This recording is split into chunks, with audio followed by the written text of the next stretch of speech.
Hello my dear students, I welcome you all to watch this channel beta. I hope all of you are happy and healthy and doing your work with dedication and confidence. And try to keep it up. Regularity is the main point in the success of your life. अगर आप regularly काम करते रहेंगे, continuity में काम करते रहेंगे, तो आपको जरूर सफलता मिलेगी, कोई नहीं रोक सकता आपको. ओके, तो do your work with confidence and dedication regularly. Okay, so now we are going to start beta next chapter of your syllabus, general principles and processes of isolation of elements. इस chapter से related आपने थोड़ा बहुत 10th class में discuss किया हुआ metallurgy के बारे में, वही कुछ है यहाँ पर, बट यहाँ पर थोड़ा सा मतलब काफ़ी एक्सटेंडेड है. वहाँ थोड़ा सा सिंपल डिस्कस किया था आपने. ओके, छोटी छोटी डेफिनेशन, बट यहाँ पर काफ़ी एक्सटेंडेड है, काफ़ी डिटेल में हम डिस्कस करेंगे इस चैप्टर में. Okay, about metallurgy. So first of all, we are going to discuss the mode of occurrence of elements. How elements exist in earth crust, in the earth, in nature. कैसे exist करते हैं बेटा? In nature, elements exist in two forms. In nature बेटा, elements exist in two forms generally. तो दो forms कौन कौन सी है बेटा? फर्स्ट इज नेटिव स्टेट बेटा, and second is combined state.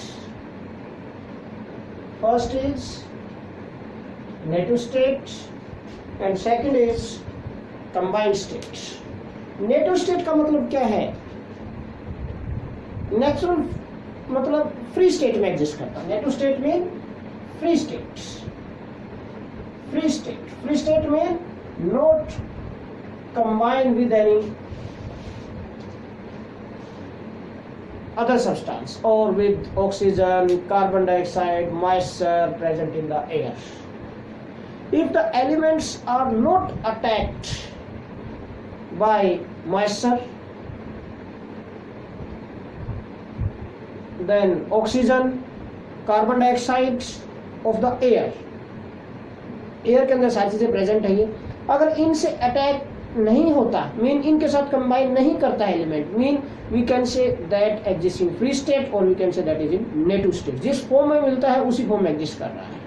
Okay, तो if any element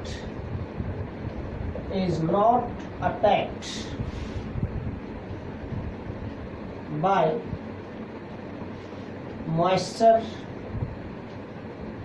oxygen, carbon dioxide of air, then it exists in native state. तो ये नेटिव स्टेट में एग्जिस्ट करेगा बेटा. Then this element exist in native state. ये native state में exist करेगा.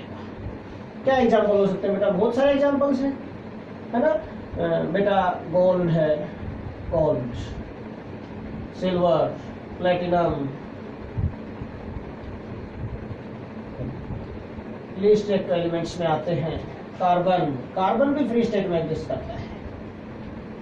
Okay, antimony etcetera. तो ये बहुत है. Okay, gold, platinum, carbon etcetera, ये कुछ ऐसे एलिमेंट्स हैं बेटा which exist in free state. और एक अच्छा बेस्ट एग्जांपल हम ले सकते हैं नोबल गैसेस. नोबल गैसेस तो अनरिएक्टिव और नॉन रिएक्टिव होती है ना. इजी एग्जांपल रहेगा आपके लिए नोबल गैसेस. सल्फर भी इसी फॉर्म में मिलता है. सल्फर अर्थ से निकालते हैं, सल्फर भी सेम फॉर्म में मिलता है. ओके, हाँ जी, not in the form of compounds. Now gold, platinum, carbon, noble gases, sulfur, etc. All these elements exist in free state. इसी स्टेट में मिलते हैं, किसी कंपाउंड की फॉर्म में नहीं मिलते हैं. So this is native state. Means only state two compound elements only. These exist in free state. Simple subtype. Okay. But the elements which react readily, जल्दी से रिएक्ट कर जाए, फास्टली रिएक्ट कर जाए. The elements which react readily with किसके साथ, इन्हीं के साथ, oxygen, carbon dioxide, moisture of air. अब इनके साथ कंबाइन कर जाएंगे, देन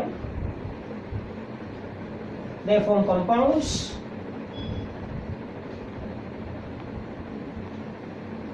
एंड एग्जिस्टिंग. अगर कंपाउंड बन जाएंगे इनके तो एग्जिस्ट इन कंबाइंड स्टेट. तो these elements exist in combined state. So many examples are there बेटा, बहुत सारे examples. Okay, which exist in so many elements are there बेटा, which exist in combined state. Combined state में जो exist करते हैं बेटा, okay, क्या आयरन हो गया, मैग्नीशियम हो गया, एल्यूमिनियम हो गया. so many examples are there बेटा. हमेशा कंपाउंड की फॉर्म में फ्री स्टेट में एग्जिस्ट नहीं करेगा बेटा. एल्यूमिनियम हो गया, ठीक है, मैग्नीशियम आ गया, मैग्नीशियम ऑक्साइड की फॉर्म में जनरली मिलता है आपको. ओके, हाँ जी.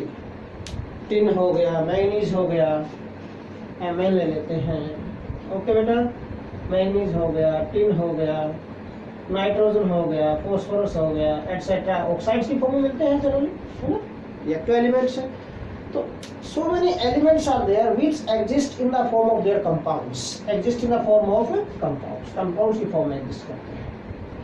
Exist in the form of their compounds. So these elements do not exist in free state, native state. These elements exist in combined state always. Okay. So we can say here that different elements exist in two states, either in native state or in a combined state in the nature. जो least reactive होंगे, जो reaction नहीं करते हैं with oxygen, carbon dioxide, moisture, इनके साथ contact में आने के बाद भी रिएक्शन नहीं करते हैं बेटा, वो नेटिव स्टेट में एग्जिस्ट करेंगे. जो इनके कॉन्टैक्ट में आते ही रिएक्शन कर जाए, नए कंपाउंड बना दे, वो कंबाइंड स्टेट में एग्जिस्ट करेंगे. Simple. Okay. Now after this we are going to discuss beta percentage distribution of most abundant elements in earth crust. कुछ 3-4 elements बताऊंगा मैं आपको. percentage distribution of most abundant elements in earth crust beta, mean किस percent में होंगे elements. okay, percentage distribution of most abundant elements in earth crust. देखिए यहाँ पर percentage distribution.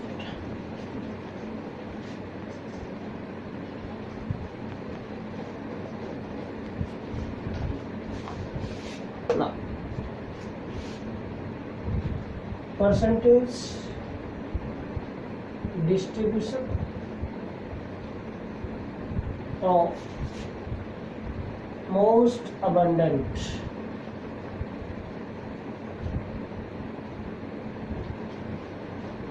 elements in Earth's crust by mass. तो abundance मैं आपको बताऊंगा बेटा, यहाँ पर बाय मास होगी वो. तो मोस्ट अबंडेंट एलिमेंट है जो इन the earth crust, that is oxygen. First number पे जो आता है बेटा, that is oxygen. It is 46.6% by mass. Second number पे जो आता है बेटा, that is silicon. Silicon is 27.7% बेटा. 27.7% बाई मास होता है silicon. 27.7% by mass. Okay. After that aluminium आता बेटा. Aluminium that is 8.3% by mass. And after that iron आता बेटा, Fe, दैट इज 4.3% 6%, 7% हो सकता है जनरली, ओके 6 से 7, 4.7 अप्रोक्स ये है, 4.7% by mass. So these are the most abundant elements in the earth crust. Oxygen most abundant element है, 46.6% by mass है. उसके बाद सेकंड नंबर पे सिलिकॉन आता है, देन एल्यूमिनियम आता है, देन आयरन आता है, then after that all other different elements in small small amount, और कम अमाउंट में होते जाएंगे बेटा.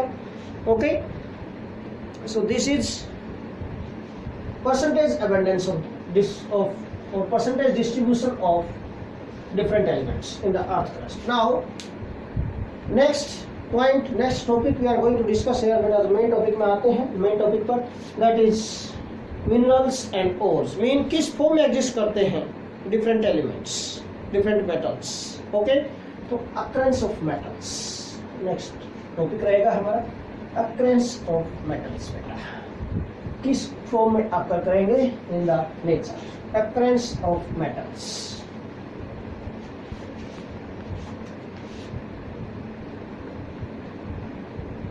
occurrence of metals. बेटा जनरली हमने अभी डिस्कस किया कि different elements either exist in free state और नेटिव स्टेट और इन कंबाइंड स्टेट. किसी भी फॉर्म में एग्जिस्ट करते हैं in the nature, in the earth crust, जिस भी फॉर्म में एग्जिस्ट करते हैं विद इम्प्योरिटीज. इम्प्योरिटीज तो होंगी साथ में, है ना. माइंस से निकाला जाता है, खुदाई करके, उनके खानों की खुदाई करके माइंस होती हैं, तो वहाँ से निकाले जाते हैं, तो इम्प्योरिटीज तो साथ में होती हैं इनकी. ओके, तो different elements, different metal, generally हम यहाँ पर मेटल्स का एक्सट्रैक्शन डिस्कस करेंगे इस चैप्टर के अंदर. ओके, तो मेटल्स जिन कंपाउंड्स की फॉर्म में एग्जिस्ट करते हैं in the earth crust with some impurities, उन कंपाउंड्स को हम मिनरल्स बोलते हैं. तो first important definition we are going to discuss here beta, minerals. What do you mean by minerals? Minerals क्या होते हैं बेटा? Those compounds or those chemical substances, naturally occurring chemical substances बोल सकते हैं. naturally occurring, nature, क्योंकि nature में तो एग्जिस्ट कर रहा है बेटा, हमने थोड़ा बनाया है. those naturally occurring बोल सकते हैं, और बेटर रहेगा वर्ड ये यूज करना है यहाँ पर. Okay, those naturally occurring chemical substances, those naturally occurring chemical substances in the form of which, जिनकी फॉर्म में बेटा, in the form of which elements और we can say metals, generally हम मेटल्स के लिए डिस्कस करेंगे. ओके, और we can say elements, elements में स्पेशली हम मेटल का डिस्कस करेंगे यहाँ पर. In the form of which elements exist in the earth crust with some impurities. Impurity तो होंगी साथ में बेटा, विद सम इम्प्योरिटीज बेटा आर कॉल्ड, उनको क्या बोलते हैं बेटा, आर कॉल्ड मिनरल्स. मैंने क्या कहा, those naturally occurring chemical substances. Naturally occurring chemical substances होंगे बेटा in the form of which elements और we can say metals. Specially metals का डिस्कस करेंगे तो मेटल्स हम लिख सकते हैं, एलिमेंट्स लिखो या मेटल्स लिखो. Exist in the earth crust with some impurities. Impurities तो होंगी साथ में. ओके, साथ करके थोड़े बाद में करेंगे photo. With some impurities are called minerals. इनको मिनरल्स बोलते हैं. फॉर एग्जांपल बेटा एल्यूमिनियम है बेटा. Aluminium exist in the earth crust in the form of two compounds generally, bauxite and clay. Bauxite general molecular formula है जो Al2O3 2H2O बेटा, और जो क्ले होता है बेटा Al2O3 2SiO2 2H2O. Mean silica आ जाता है, साथ में रेत आ जाता है, इसके अंदर सैंड आ जाती है इसके अंदर। ओके, मीन क्ले में ज्यादा इम्प्योरिटीज है in comparison to bauxite. Okay, similarly iron हम ले लेते हैं बेटा। आयरन भी डिफरेंट केमिकल सब्सटेंसेस की फॉर्म में एग्जिस्ट करता है in the earth crust, in the nature. Okay बेटा, hematite, magnetite, then we can take beta siderite, siderite,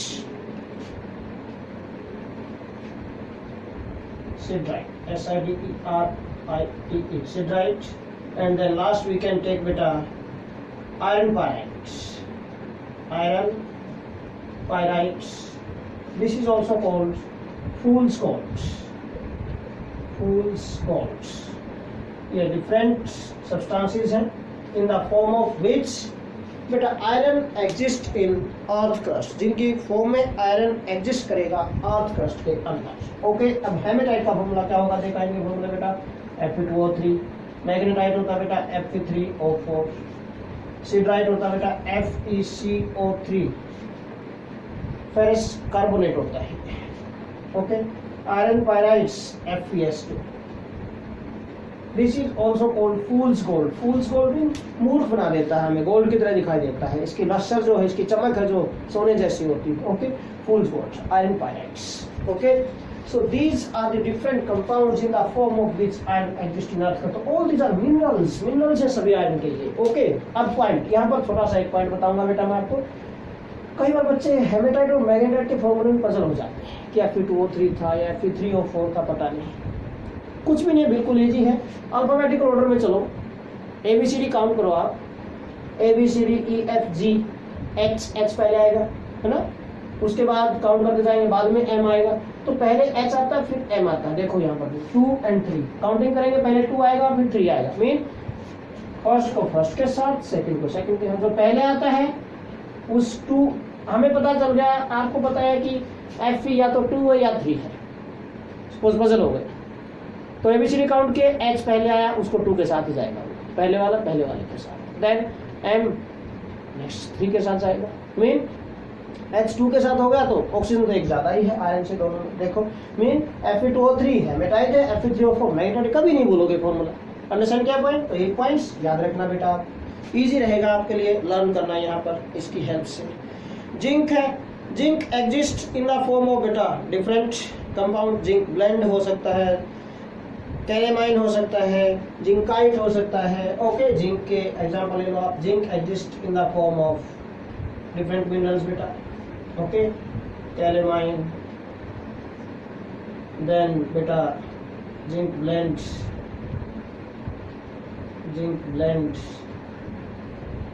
and zincite,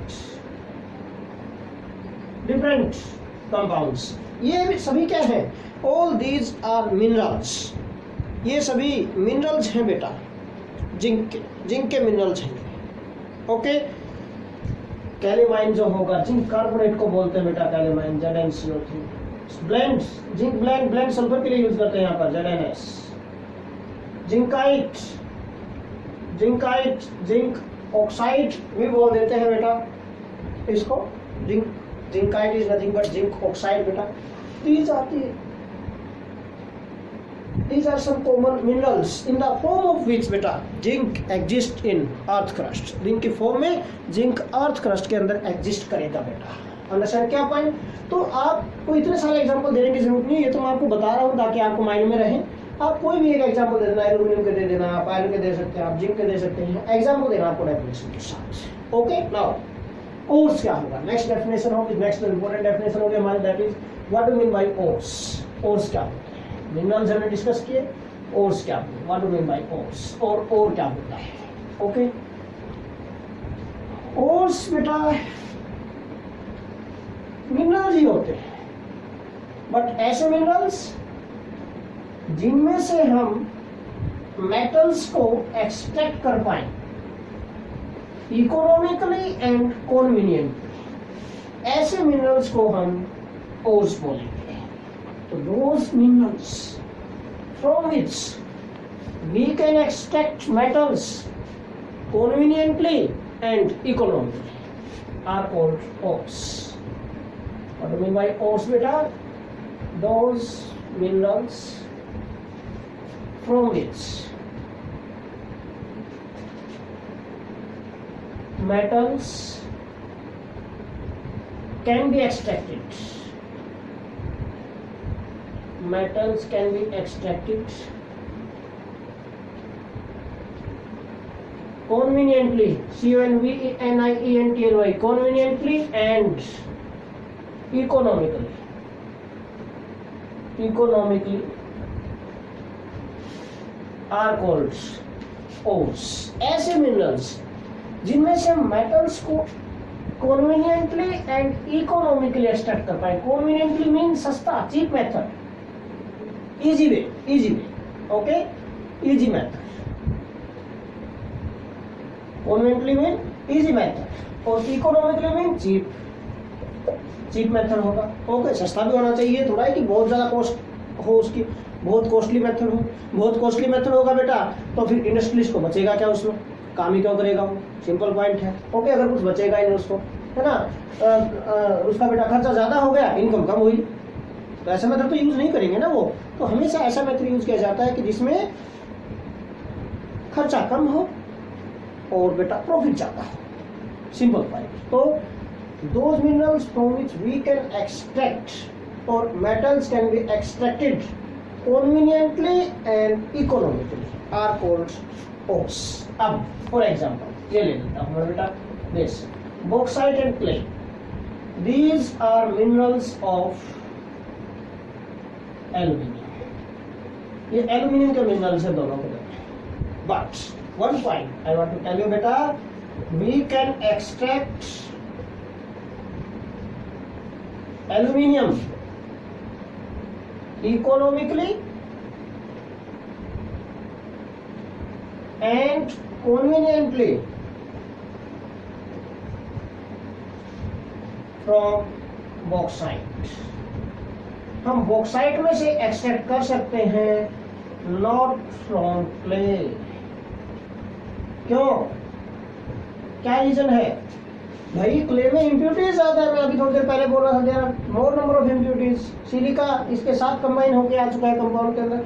इसको सेपरेट करने में बहुत ज्यादा खर्चा होगा, बहुत ज्यादा टाइम कंज्यूमिंग होगा. This is not, it is not economic and convenient method to extract aluminium. It is not economic and convenient method to extract aluminium from clay. Time consuming होगा और बेटा ऐसे मेथड अप्लाई करने पड़ेंगे जिनमें बहुत ज्यादा खर्चा होगा. मीन बट अगर बॉक्साइट से लें, इजीली एक्सट्रैक्ट वाटर ही तो है बस, और कुछ नहीं है. थोड़ी बहुत इम्प्यूरिटीज होंगी, उनको सेपरेट कर देंगे. वैसे ही अंडरस्टैंड क्या point? Different method of separation हम डिस्कस करेंगे नेक्स्ट लेक्चर में. पता चलेगा आपको कैसे सेपरेट करेंगे इम्प्यूरिटीज को. ओके, बट इसका मीनिंग क्या है कि we can extract aluminium easily, economically and conveniently from bauxite. Bauxite से हम एक्सट्रैक्ट कर सकते हैं, not from clay. So bauxite is ore. Bauxite is ore of aluminium, not clay. अगर ओर का एग्जांपल देना है तो बॉक्साइट होगा ओर ऑफ एल्यूमिनियम. मीन कौन सा? This is ore of aluminium. ये ओर होगा, ये ओर नहीं है. This is not ore of aluminium. बेटा पॉइंट आ गया समझ में?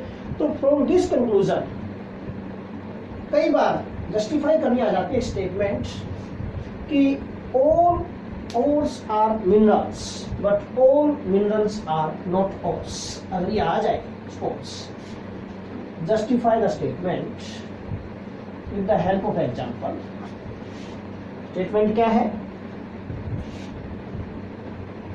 All ores are minerals, but all minerals are not ores. ये आ जाए बेटा. Justify this statement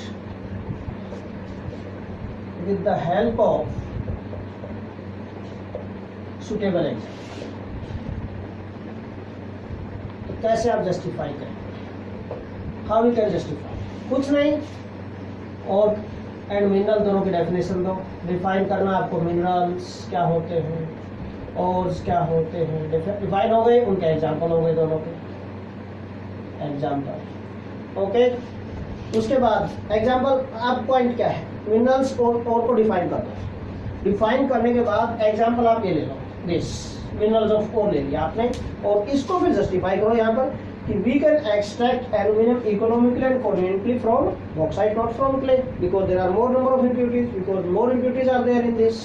ओके, क्यों? Because there are more impurities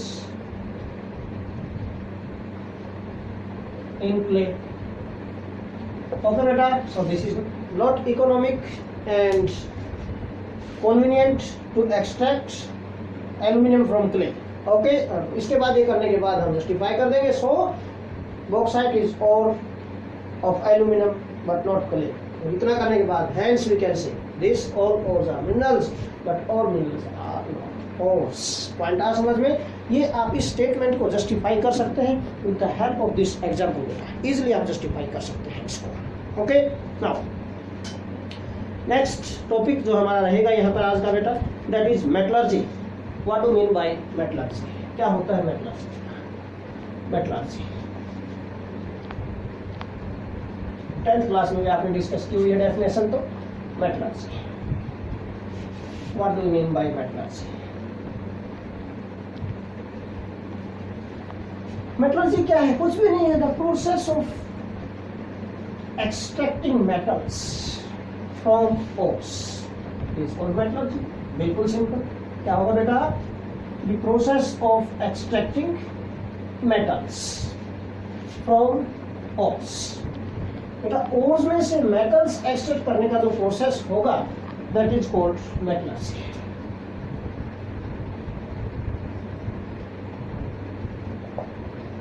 metallurgy, what do mean bye metallurgy? क्या होगा? द प्रोसेस ऑफ एक्सट्रैक्टिंग और extraction metals from ores is called metallurgy. Simple. Okay beta, the process of extracting metals from their ores or from ores, their what use कर सकते हैं, from their ores is called metallurgy. इसको हम metallurgy बोलेंगे। Now steps of metallurgy. Steps of metallurgy. Generally there are 4 steps of metallurgy. 4 steps. First, pressing and grinding of ore. Second step होगा बेटा concentration or we can say benefaction of ore. Concentration, इन impurities को हम यहाँ पर remove कर देंगे, तो this process of removing impurities that is called benefaction, concentration और बेनिफैक्शन ऑफ ओर। थर्ड रहेगा बेटा extraction of crude metal from ore. Crude metal extract करेंगे from this concentrated ore. Okay, extraction बेटा, extraction of crude metal from concentrated ore, जो हमने concentrated किया है और को सेकंड स्टेप में, उस कंसंट्रेटेड ore से, कंसंट्रेटेड का मतलब ये नहीं कि गाढ़ा कर दिया, कंसंट्रेटेड का मीनिंग क्या है? यहाँ पर इम्प्यूरिटीज को सेपरेट कर दिया है, there are more number of ore particles now. Okay, impurities कम होगी वहां पर, तो कंसंट्रेटेड ore हो गया। ओके, हाँ जी। फोर्थ स्टेप, तो कंसंट्रेटेड ओर में से हमने क्रूड मेटल क्या होता है? Impure metal. Crude metal is nothing but कौन सा? Impure metal. इम्प्योर मेटल आएगा यहाँ से एक्सट्रैक्ट करेंगे। ओके, तो इम्प्योर मेटल तो नेक्स्ट स्टेप में क्या? प्यूरिफिकेशन ही करना है, refining of crude metal, refining of crude metal. These are the 4 steps of metallurgy. In 4 steps में हम डिफरेंट डिफरेंट मेथड डिस्कस करेंगे, है ना। मेथड रिकंसंट्रेशन के मेथड डिस्कस करेंगे, एक्सट्रैक्शन के लिए, देन रिफाइनिंग के मेथड डिस्कस करेंगे। Okay, different methods are there in all these steps. तो today we are going to discuss first step now, crushing और ग्राइंडिंग ऑफ ओर। क्या होता है क्रशिंग और grinding? What do mean by crushing और grinding of ore? Crush करना mean grind करना, कुछ भी नहीं है क्रशिंग और grinding. Okay, simple. Daily life में किचन में बहुत सारे काम करते हैं, क्रशिंग और ग्राइंडिंग करते रहते हैं, डिफरेंट डिफरेंट जो डेली लाइफ के रिक्वायर्ड हाउस होल्ड पर्पज के लिए हमें चीजें चाहिए। ओके, नाउ क्रशिंग क्या होगा? What do mean by crushing और ग्राइंडिंग? इन एक्चुअल प्रैक्टिस का जो पोर्स होते हैं, pores exist in nature in the form of big lumps, in the form of big lumps में बड़े बड़े पत्थर होते हैं जैसे, उनकी फॉर्म में मिलेगा। तो इसमें से तो हम इजीली एक्सट्रैक्ट नहीं कर पाएंगे, हम मेटल्स को। तो हमें जो बिग लम्प्स हैं इनको ग्राइंड करना पड़ेगा, स्मॉलर पीसेस में कन्वर्ट करना पड़ेगा। Okay, so the process of converting big lumps into smaller pieces by grinding with the help of grinders, grinders की हेल्प, ग्राइंडर की हेल्प से ग्राइंड करेंगे उनको। बिग लम्प्स है जो वो स्मॉलर पीसेस में कन्वर्ट हो जाएंगे बेटा। ओके, इस प्रोसेस को ही क्या बोलते हैं? क्रशिंग और ग्राइंडिंग बोलते हैं। सिंपल सा पॉइंट है, the process of converting big lumps into small pieces with the help of grinders। Simple language में लिख रहा हूँ बिल्कुल। with the help of grinders is called, इसको क्या बोलेंगे बेटा? This is called grinding or crushing of ore। बड़े बड़े लम्प्स है, बड़े बड़े लम्प्स को स्मॉल पीसेस में कन्वर्ट कर दिया। यहाँ पर मेन पॉइंट ये है ध्यान देने का, जो बिग लम्प्स को स्मॉल छोटे छोटे पीसेस में कन्वर्ट कर दिया। अब इसके बाद भी हमें फर्दर इनकी ग्राइंडिंग करनी पड़ेगी और फाइन पाउडर में कन्वर्ट करेंगे। The process of converting smaller pieces और small pieces in fine powder is called polarization of, उसको बोलते हैं polarization of. What do you mean by polarization of ore? Polarization of ore क्या होता है बेटा? The process of converting small pieces into fine powder। Fine powder में convert कर दिया भाई स्मॉल पीसेस को, into fine powder, smaller pieces को फाइन पाउडर में कन्वर्ट कर दिया है with the help of ball mill or stamp mill is called polarization of powder। Ball mill और स्टैम्प मिल, इसमें क्या स्टील टैंक होगा, बड़ा सा स्टील टैंक होगा बेटा, और उस बड़े से स्टील टैंक के अंदर शाफ्ट से, जो शाफ्ट होगी बड़े स्टील टैंक के अंदर, शाफ्ट से डिफरेंट स्टील की बॉल्स लगी होंगी, छोटी छोटी बॉल लगी होंगी। जो टैंक होगा उसको जो स्मॉलर पीसेस थे और के उनसे फिल कर दिया टैंक को, and then this shaft which has different small steel balls. Okay, this shaft is rotating at very high speed पर रोटेट करेंगे, तो इसको फर्दर ग्राइंडिंग कर देंगे and convert these smaller pieces into fine powder में convert करेंगे। This process of converting small pieces into fine powder with the help of ball mill और stamp mill is called polarization of ore। इसको हम बोलते हैं बेटा, this is polarisation of ore। Okay, so this is all about today's lecture बेटा। second step हम कल discuss करेंगे नेक्स्ट लेक्चर में। Okay, again I want to tell you beta, like, subscribe and share this channel and also give your valuable comments। Thanks a lot।